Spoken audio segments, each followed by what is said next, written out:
มาพี่น้อยเนาะถ่ายกับน้องป๊อปอยู่ดีๆพี่น้องเอ้ยเกิดเหตุการณ์บ่คาดคิดแตกบ่ฮะก็แตกใช่เพราะมันแตกแต่เก่ามันมีแต่ขี้ดินมีน้ำล่างบ่เนาะวันนี้ผมมีแต่ขี้ดินโอ้ดินมันยุบโตลงเห็นบ่แม่เวลาปลูกเขื่อนคือกันนี่ถ้าดินมันชุดแบบนี้เขื่อนแตกย้อนเฮ็ดเขื่อนดินนะแม่นบ่แม่น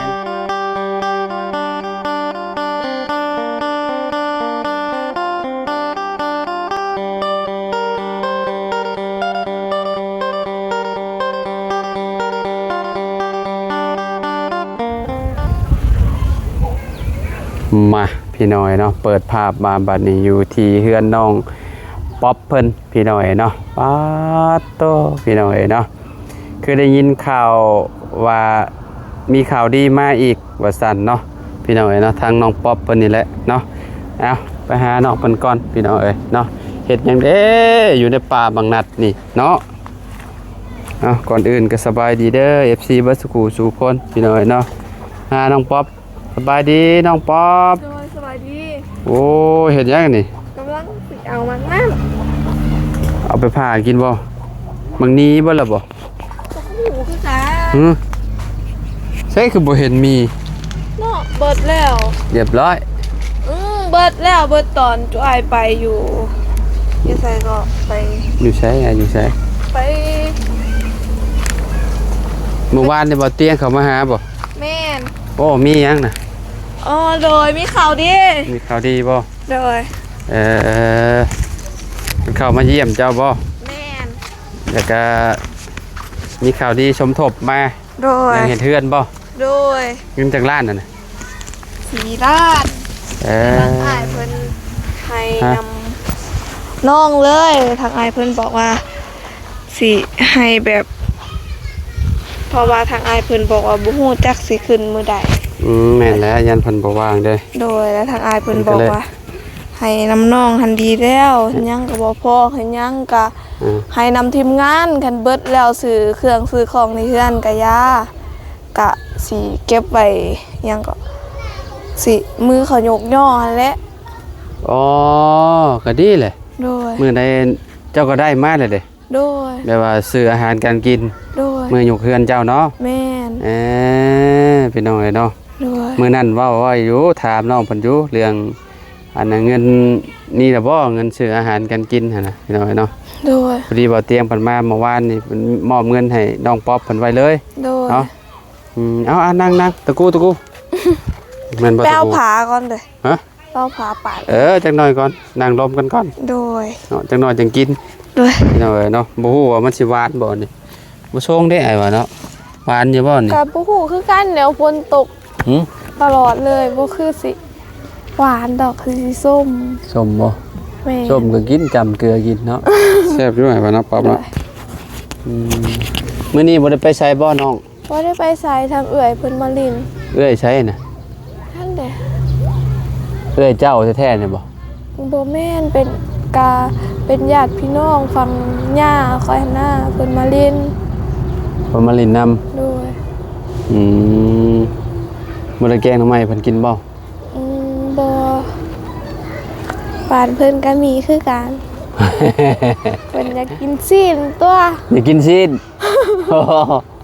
กินซีนก็ซื้อมาสู่เพิ่นกินแหละโลดำใดโดยอยู่บ้านดงนี่ลาบซีนก็ได้ห่านอารมณ์ดีเด้โดยอันน่ะสุดนึงเท่าใดแค่ 50,000 กีบนึงอ๋อโดยบ่เคยซื้อบ่ว่าบ่เคยซื้อห่านเพิ่นจังซี่ก็มีแต่ซื้อแบบยังก็ซื้อผักส้มแล้วก็บางทีก็ปิ้งปลาทูบ่หรือว่าปิ้งไก่หั่นน่ะอาหารเพิ่นหาได้โดยโอ้ยคิดว่าเจ้าเคยซื้อแบบเป็นพวกลาบพวกหยังน้ำหานเพิ่นบ่เคยซื้อเทื่อเนาะเคยบางเทื่อก็ซื้อตั้มอิหยังก็ซื้ออยู่ตัว5วันแพงโพด50,000น่ะคือว่าแล้วเนาะโดยได้กินฮอด2คาบบ่ได้คะแนนซื้อกินเนาะพร้อมเนาะซื้อหมกตุงหมกแตงมาตำก็ถือว่าโอเคแล้วพี่น้อยเนาะโดยโอ้วันนั้นหน่วยโอ้มาแต่ไสน่ะมาแต่ไปกวดลูกเพิ่นบ่ไปกวดลูกวันนั้นหน่วยมาแต่เช้อบ่ได้ยิน ลูกเราบ่สบายบ่ โดย ปวดอยู่ไสน่ะเวียดพวก โดย อยู่ทางนี่อยู่ใกล้เวียดเรามักไปกวดอยู่ทางนั้นเนาะ แม่น แพงบ่ไปกวดอยู่พุ่นป๊อบ กะแพงเติบอยู่แต่กะส่วนหลายแล้วเขาเจ้าบอกว่าเห็นผลเด้ ฮะ แบบสิแจงกว่าแล้วก็เห็นผลดี สมมุติว่าเฮาไปเฮาบ่มีล่ามแปลได้สิฮู้ อ๋อ มีคนแปลให้บ่ กะคนแถวนี้หั้นส่วนหลายเขาเจ้าก็ฮู้เบิด ฮู้ภาษาเวียดเท่าใด แม่นมีแต่ค่อยนี่แหละฮู้ เจ้าบ่ฮู้ เด้อ เจ้าก็บ่ฮู้ ก็บ่ฮู้ เจ้าบ่ค่อยไปเวียดบ่ แม่น บ่ละบ่ฮู้เนาะ โดย เพิ่นคนน้อยบ่ลูกเพิ่นน่ะหรือว่าคนใหญ่ คนผู้น้อยหั่นแหละ ที่ว่าหาก็เกิดนะ แม่น บ่สบายดุบ่ลูกล่ะ ก็บ่ได้ดูปานใดดอกโดนๆก็เป็นตามภาษาเด็กน้อยหั่นแหละ เดี๋ยวลาอากาศมันเปลี่ยนเนาะ โดย อากาศมันเปลี่ยนแล้วมันจะเป็นดอกพี่น้องเอ้ยเนาะ แม่ บ่ว่าภัยแล้วส่วนใหญ่นี่อยากเป็นอันนั้นมันเป็นหวัด โดยแม่น เด็กน้อยนี่เป็นหวัดพี่น้องเอ้ยเนาะบางทีก็ท้องเสีย แม่น เนาะ โดย เดี๋ยวว่ากินบางทีกินนมแม่แหละแม่อันอาจสิกินแบบเป็นพวกแนวมันแสลงนี่หั่นน่ะพวกแกงหน่อไม้บ่ตำบักหุ่งบ่แบบนี้นะแต่ลูกอยากเจ็บท้องบัดนี้กินน้ำนมแม่เด้ แม่น มีสวนตัวน่ะ โดย น้อยเนาะคือลูกข่อยกันตอนยังน้อยๆนะมักเจ็บท้องโอ้ไปเข้าน้ำเกลือนี่คือแบบต้องได้เข้า3 มื้อปุ๊บ อ๋อโดย แบบว่าท้องแล้วล่วงเด้ อ๋อ แบบถ่ายตลอดเด้ โดย ช่วงน้องเผยใสยังน้อยๆเอ้ยพี่น้องเนาะเที่ยวเข้าห้องหมอนี่เข้าคลินิกนี่ประมาณอาทิตย์หนึ่งมีอยู่ประมาณ 3-4 เทื่อ อ๋อโดย เข้าตลอดลูกอายนะตอนยังน้อยนะ เอารถไอล่ม พี่น้อยเนาะมาพี่น้อยเนาะถ่ายกับน้องป๊อปอยู่ดีๆพี่น้องเอ้ยเกิดเหตุการณ์บ่คาดคิด แตกบ่ฮะก็แตก เฮ้ยเพราะมันแตกแต่เก่ามัน มีแต่ขี้ดิน มีน้ำล่างบ่เนาะวันนี้ นี่ ผมมีแต่ขี้ดินโอ้ดินมันยุบโตลงเห็นบ่ แม่ เวลาปลูกเฮือนคือกันนี่ ถ้าดินมันชุดแบบนี้เฮือนแตกย้อนเฮ็ดเฮือนดินนะ แม่นบ่ แม่นนี่มันสิเป็นยุบโตแบบนี้แหละเวลาจอดอยู่ซื่อๆมันหับน้ำหนักบ่ได้แล้วมันก็สุดลงแล้วมันก็คือรถข่อยนี่แหละ โดย อ๋อสภาพรถข่อยป๊อป เป็นอะไรเด้ โซออนบ่ ฮะ โซออนบ่ โซ่ใส่โซ่อ่อนโซ่ยานเลยโซ่รถยานเลย เอาแม่นบ่ มันหย่อนโอ้ยานขากรีนี่เนาะ โดย ขี่มีโอกาสตกได้เลยโอ้ แม่น ต้องไปให้เขาตึงให้แล้วนี่ก็บ่ดีปานใดบัดนี้โอ้ยสภาพรถเน่าแห้งนี่แว่นก็ทบไปเลยกินนี่เนาะดีแต่แว่นบ่หักออกเนาะ แม่น ขี่ยามพลนี่บ่ม่วนพอบ่มีอันบังอันนี้บ่ได้มีอันบังมันรถน้ำโซ่น้ำมันหยอดโซ่ก็ออกไว้ โดย เวลาเฮาแล่นเด้เฮาแล่นแล้วน้ำพลมันล่างออกเลย โดย จะว่าจักปีนี่ดาวเบิ่งรถข่อยนี่ป๊อป ได้บ่2 ปี ฮะ 2 ปี จะว่ารถข่อย2 ปี โดย บ่ถึก เท่าไหร่ 6 ปีแล้วรถข่อยน่ะ โดนเนาะ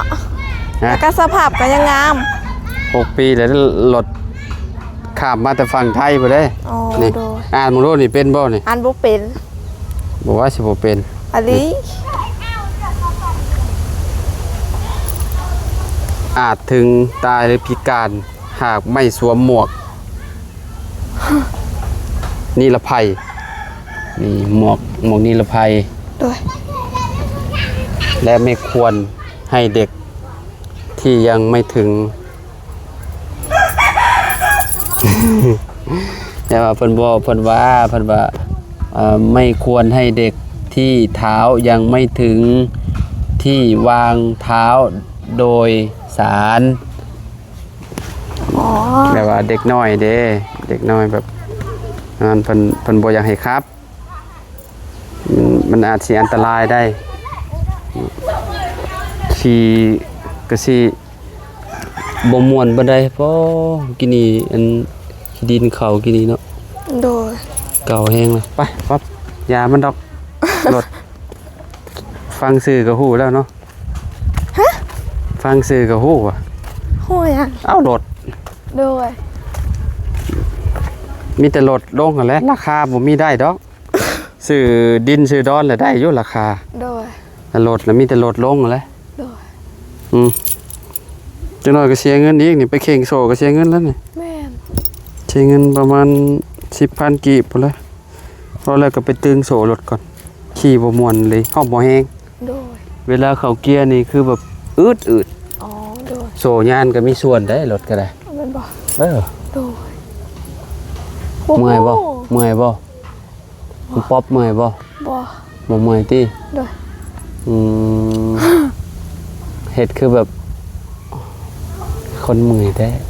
ก็บ่ได้เมื่อย บ่ได้เมื่อยเนาะ แม่น อืมมือได้สร้างมากบไม้ป๊อป บ่ฮู้คือกัน บ่ฮู้ ทาให้ คือกัน คน เนาะ เบิดก้อน ผลก็วันที่16เบิด เอาแม่นบ่ อืม คือโดนแหละ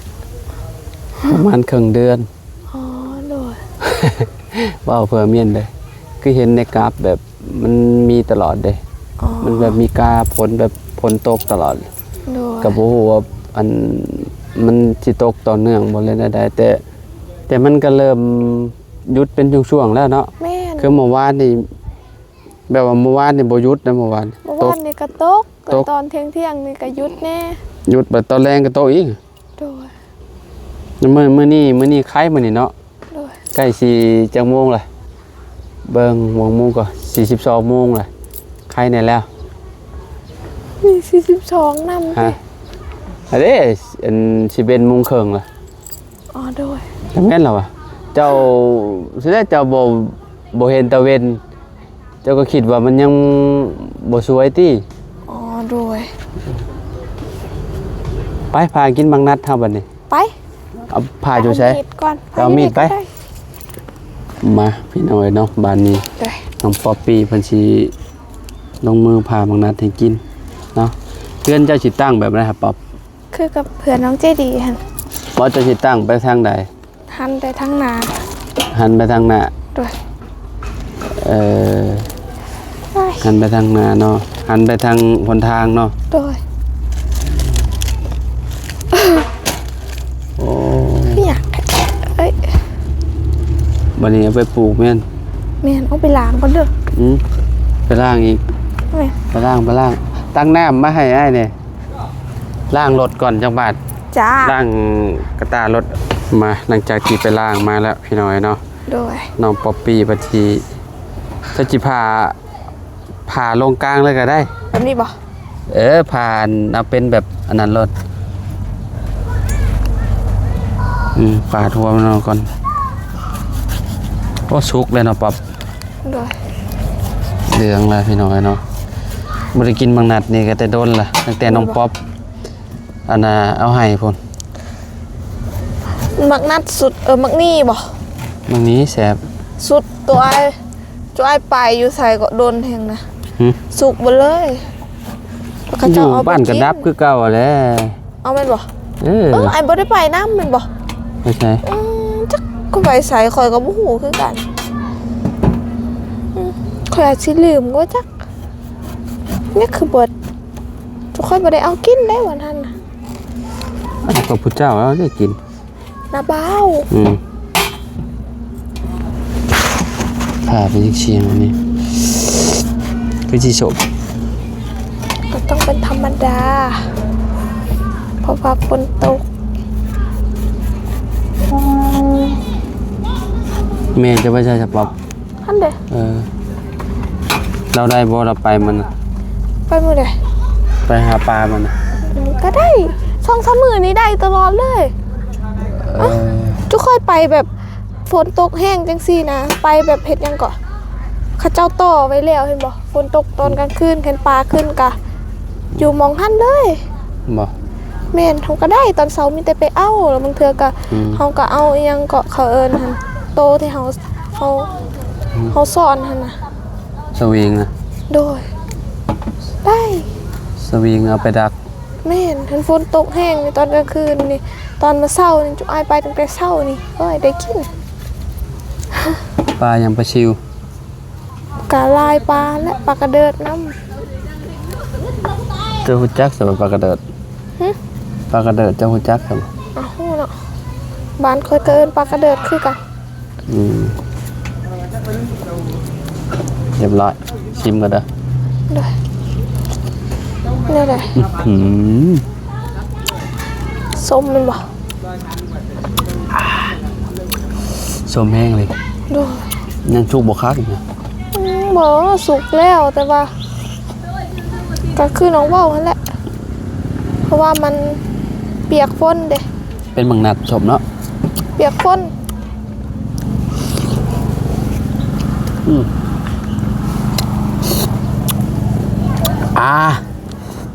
ชมบ่ป๊อบ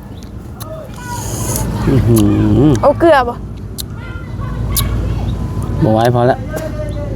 เอาไว้คนอื่นกินเอาชมแห้งเนาะต้องจำบ่เกลือเนาะ ไม่ตำนี่แซ่บเลย ตำก็เมื่อนั้นจะตำให้เขากินข้าวอยู่ ตำบ่ บ่ เป็นหยังบ่มักกินส้มหลายบ่